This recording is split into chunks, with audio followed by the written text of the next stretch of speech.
This is something that's been coming up quite a lot. I know some of you are actually going through closures at the moment with friends and loved ones.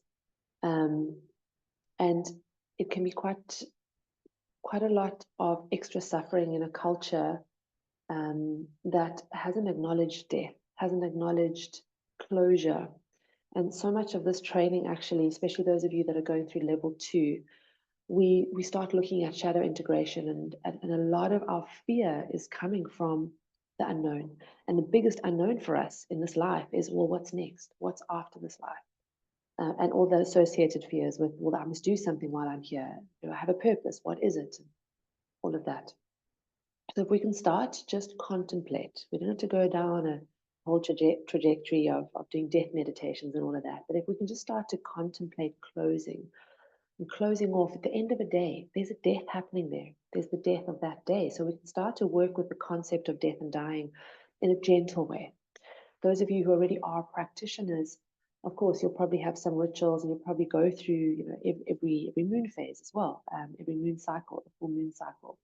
Of course, when we're working with our birthdays as well, we go full circle around the sun, and there's a closing off that happens. And I don't know if any of you know this, but I found this out a few years ago, and I'm not sure if it's true or not, but I quite liked it anyways, that the reason we give people presents on their birthdays in our culture is because it's been recognized for a long time that it's such an intense period for that individual. They are literally dying before they are reborn, because it's a closing of a cycle, it's their solar cycle, into the new one. So we give them presents and we celebrate them just to help them get through.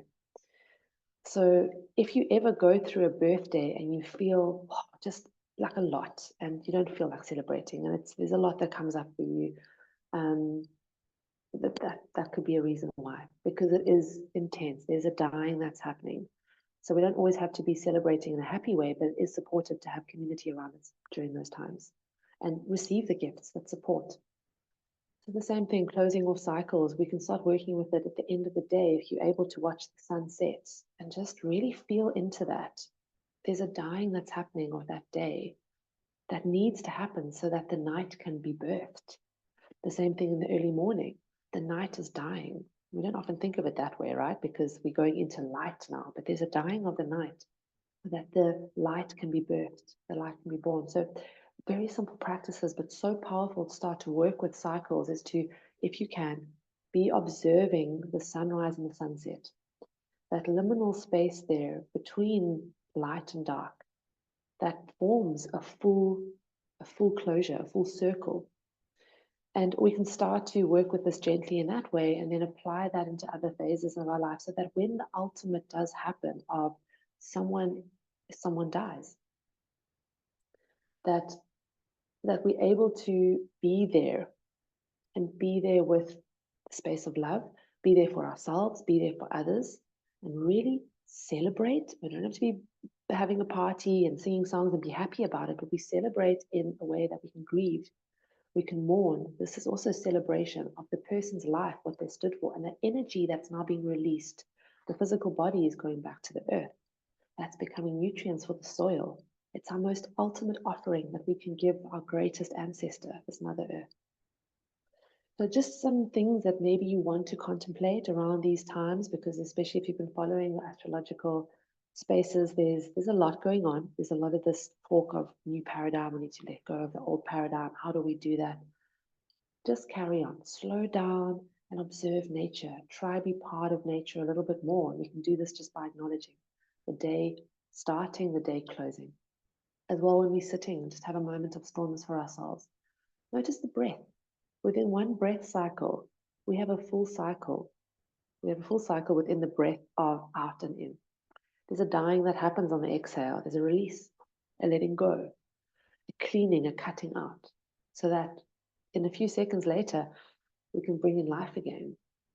So there's ways that we can start to enter into the space of living in cycles, because this is what Mother Nature does all the time. All we have to do is observe her. And we can start to then bring these in and apply these directly into our life and our work in the world, assisting our loved ones as they go through losses. And losses don't have to only be human losses. I've already mentioned the out breath, and I've mentioned the end of the day.